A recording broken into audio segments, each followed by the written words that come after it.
Let's start again. E aí, pessoal, tudo bem? Aqui é o professor Felipe Rocha, professor de Sociologia, e essa aula é voltada para os segundos anos. É uma aula de recuperação. Vai recuperar o primeiro, segundo, terceiro bimestre. E é um somatório de tudo isso. Vou fazer algumas perguntas lá no questionário que vão ser relativas ao primeiro, algumas relativas ao segundo e algumas relativas ao terceiro. Por isso, preste muita atenção. Vamos lá. Conceito de cultura. Podemos definir cultura como sendo um conjunto ligado de maneiras de pensar, de sentir e de agir, mais ou menos formalizados, que sendo aprendidos e partilhados. Opa! A gente aprende forma de agir, de pensar, que é compartilhada por uma pluralidade de pessoas, isso quer dizer, pela maioria das pessoas, que serve de uma maneira simultânea, objetiva e simbólica. Simbólica, que tem um poder simbólico, tem um valor simbólico, para organizar essas pessoas numa coletividade particular e distinta. Viver em sociedade, tanto de forma objetiva como de forma subjetiva. Daí a gente fala que cultura é uma regra imposta, uma regra de vivência, de agir, de pensar, compartilhada por muitas pessoas na sociedade. Às vezes, muitas vezes, essas regras são impostas por um grupo que tem mais poder. O que diz o sociólogo norte-americano Howard Becker. Howard Becker diz que grupos que têm mais poder conseguem impor sua forma de agir, de pensar sobre os outros, aquelas pessoas que não têm tanto poder. E esse grupo majoritário que tem todo esse poder acaba descriminalizando as pessoas que não agem da mesma forma. E essas pessoas acabam sendo consideradas como desviantes. Desviantes de uma regra. E qual regra? A regra majoritária da sociedade, imposta pelo grupo dominante. Então, algumas pessoas não se enquadram mesmo. Elas acabam sendo chamadas de outsiders, palavra em inglês onde out significa fora, side, lado, e esse R aqui é como alguém que está do lado de fora, alguém que não se enquadra nas regras sociais, tá? Então vamos lá. Essa visão é uma visão que enquadra o outro. Enquadra o outro como desviante, porque ele não partilha das mesmas normas, das mesmas regras simbólicas majoritárias.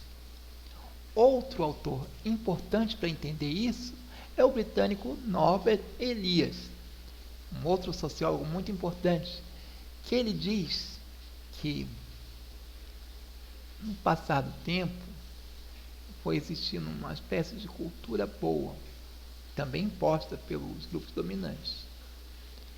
Por exemplo, comer é algo natural do ser humano, mas isso muda, depende da cultura que você vive.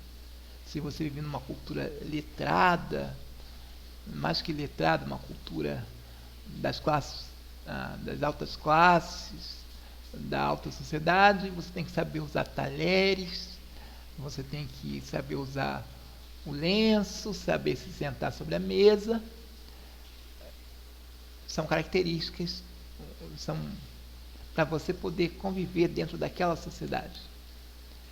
Já numa outra sociedade, é comum as pessoas rotarem após comer, porque isso é como elas fossem educadas, dizendo que a comida está boa, etc.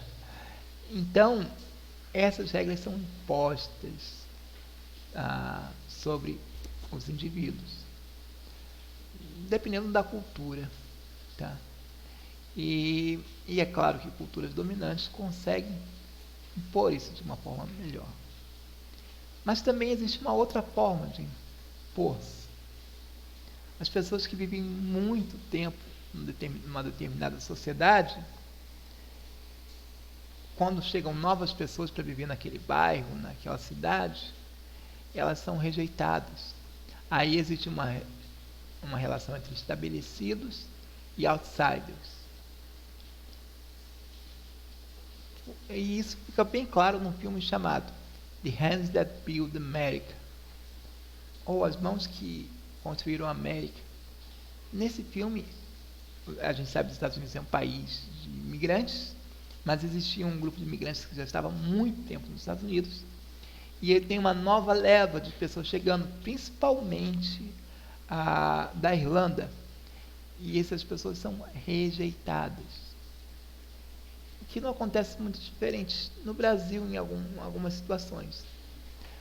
Por exemplo, existiam alguns lugares onde grupos de haitianos que chegavam no Brasil foram humilhados. Pessoas diziam que essas pessoas estavam tirando os empregos dos brasileiros.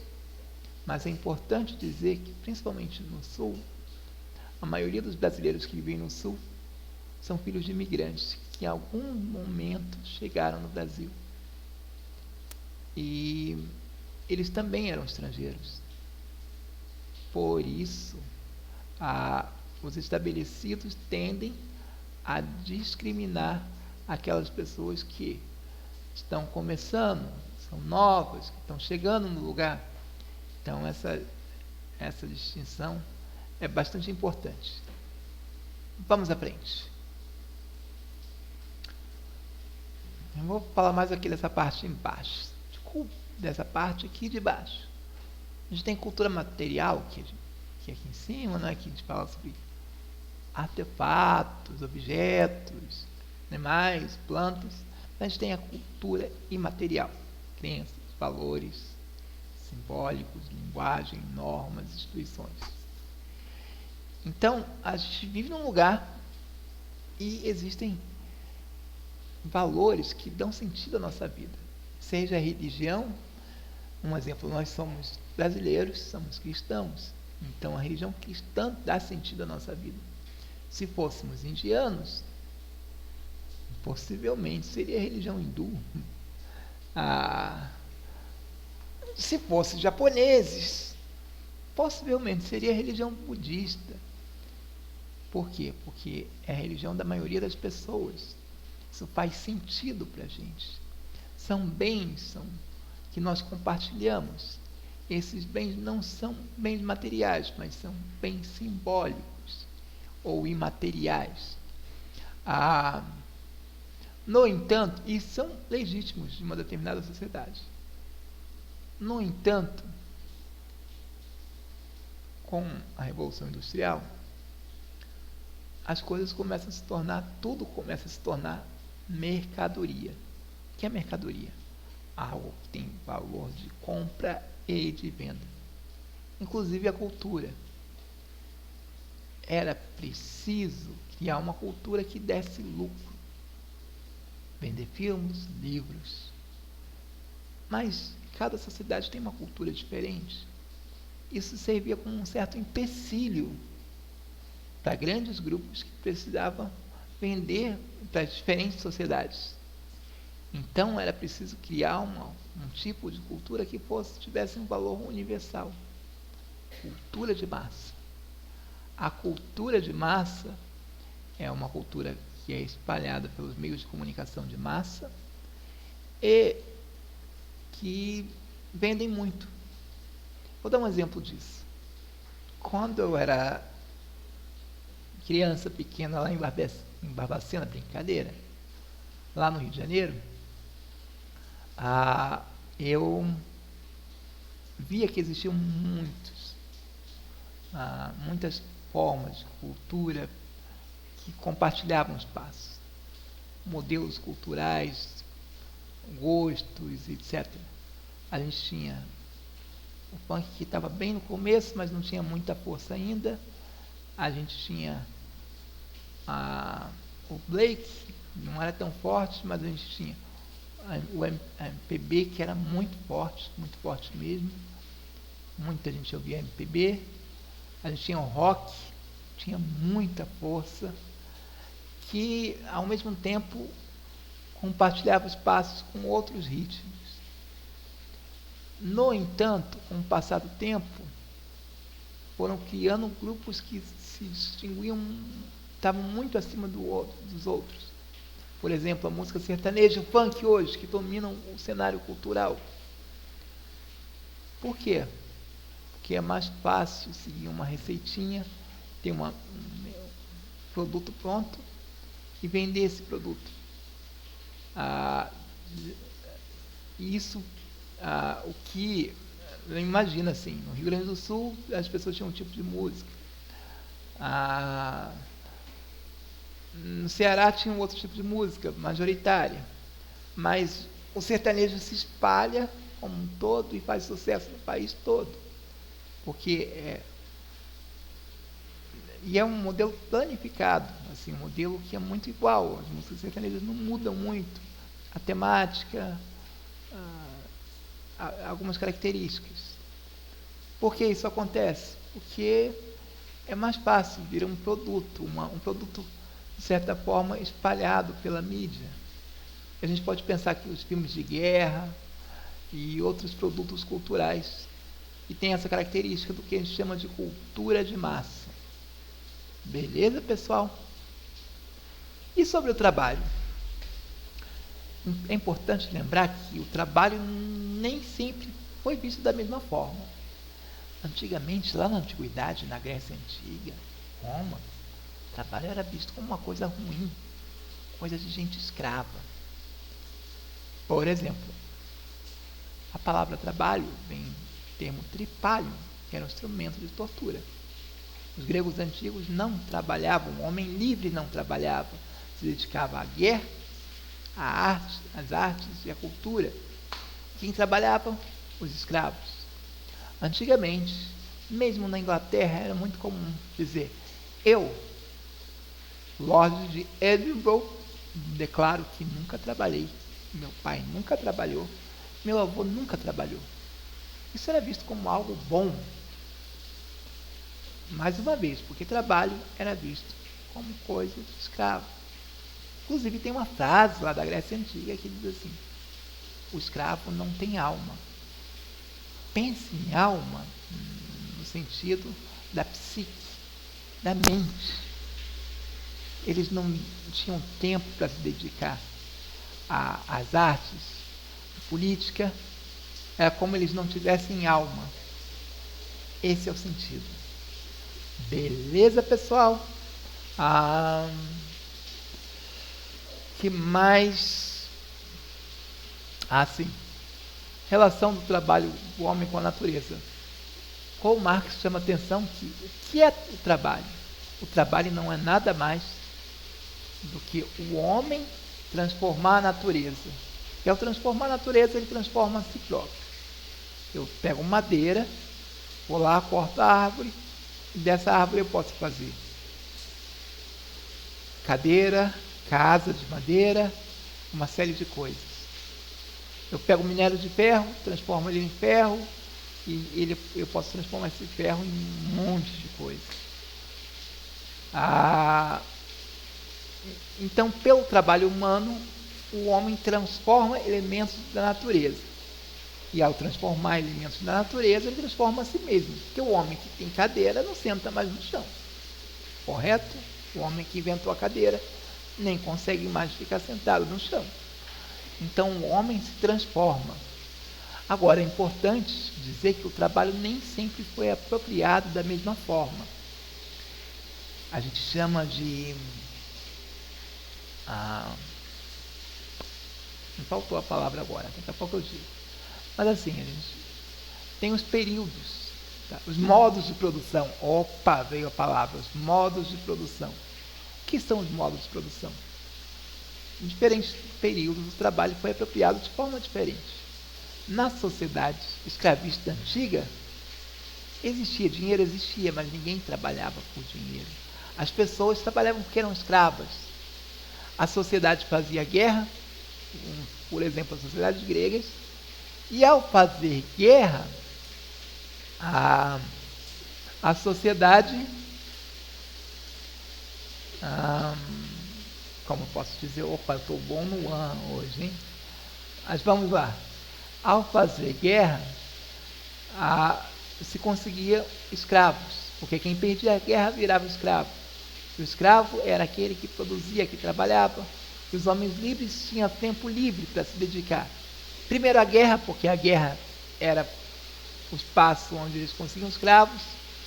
Depois a política, as artes, etc.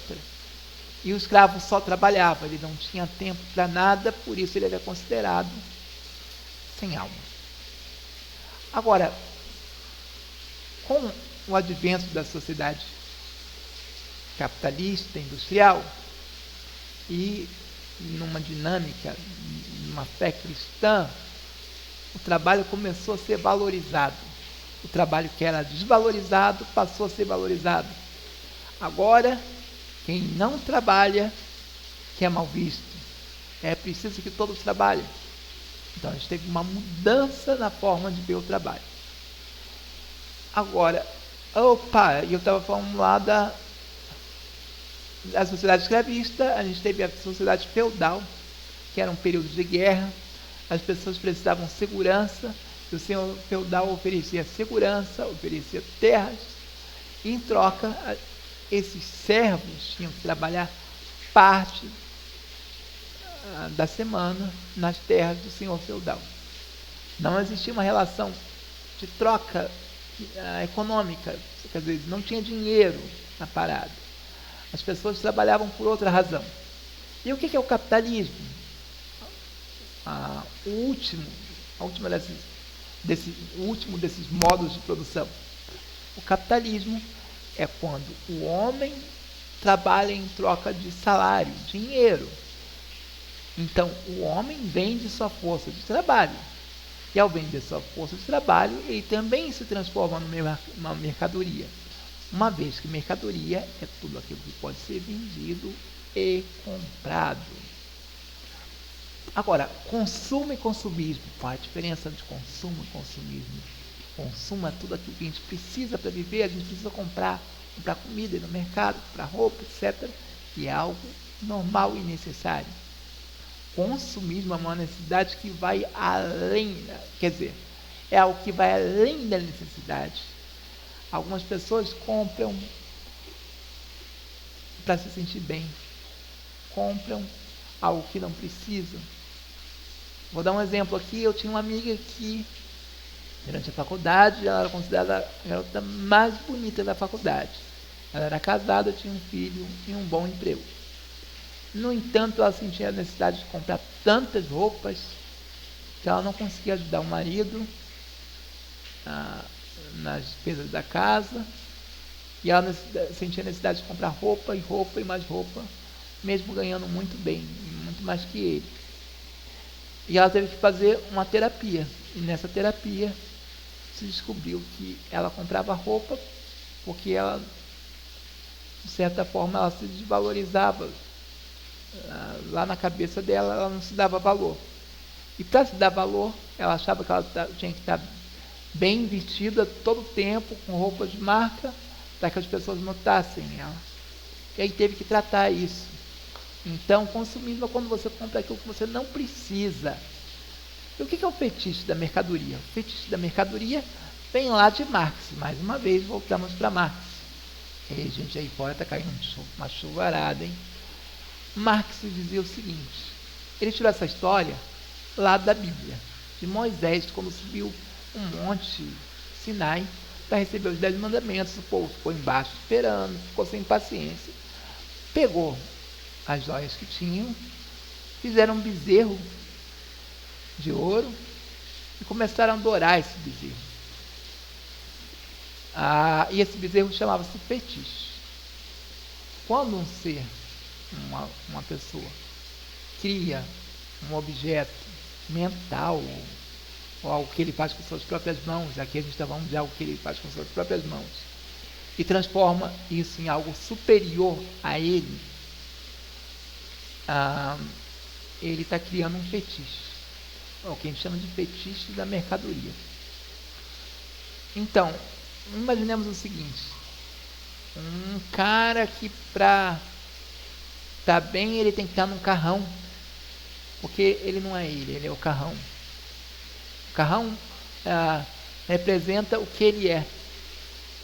Vou dar um outro exemplo: uma moça que compra uma roupa e aquela roupa não cabe nela, mas ela só tem aquela roupa e ela precisa daquela roupa desesperadamente. Ela vai para a academia, ela vai malhar tantas horas porque ela precisa caber naquela roupa, porque aquela roupa em determinado momento é mais importante que ela. Beleza, pessoal? Tenha isso e até a próxima, tá?